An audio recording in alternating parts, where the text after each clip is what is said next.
ગીર સોમનાથથી સમાચાર કે જ્યાં કોડીનાર તાલુકા પંચાયતમાં સત્તાની રસાકસી જોવા મળી, જ્યાં તાલુકા પંચાયતની 24માંથી 12 બેઠકો ઉપર કોંગ્રેસ વિજય જાહેર થયું અને ભાજપના ફાળે 11 અને અપક્ષના ફાળે 1 બેઠક આવી છે।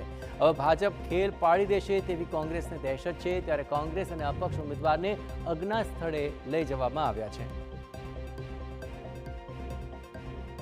આ સમગ્ર મામલે આખરે જો બંને પક્ષે 12 બેઠકો હોય તો આખરે ટાઈ પડશે, પરંતુ ભાજપ જો કોઈ ખેલ પાડશે કે કેમ તેને લઈને હાલ કોંગ્રેસ અને અપક્ષ ઉમેદવારોને અજ્ઞા સ્થળે લઈ જવાયા છે। વધુ વિગતે વાત કરવા જોડાઈ રહ્યા છે TV9 સંવાદદાતા દિલીપ મોરી। દિલીપ, આખરે જે પરિણામ આવ્યું છે તેને કારણે આખરે આવી અજ્ઞા સ્થળે લઈ જવાની ફરજ પડી છે। હાલ શું આ પરિસ્થિતિ ત્યાં સર્જાય છે અને તેના નિવેડા રૂપે કંઈ પરિસ્થિતિમાં મોડ આવી શકે તેમ છે?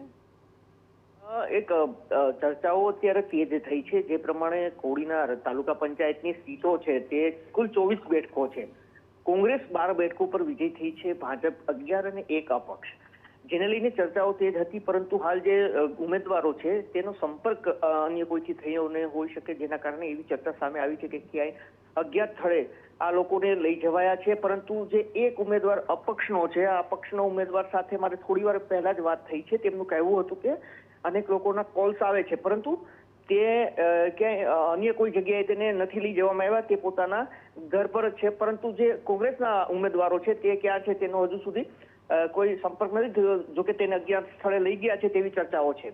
પરંતુ આ સમગ્ર મામલે હવે ખેંચતાણ થઈ રહી છે, કારણ કે 11 બીજેપી અને 12 કોંગ્રેસ, 1 અપક્ષ, જેને લઈને હવે કોણ તાલુકા પંચાયત ઉપર કબજો મેળવશે, કોના ઉમેદવારો વધુ થશે, કારણ કે ભાજપ આમાં તોડી શકે છે, જેને લઈને કોંગ્રેસ પણ ચિંતિત હોય તેવું દેખાઈ રહ્યું છે।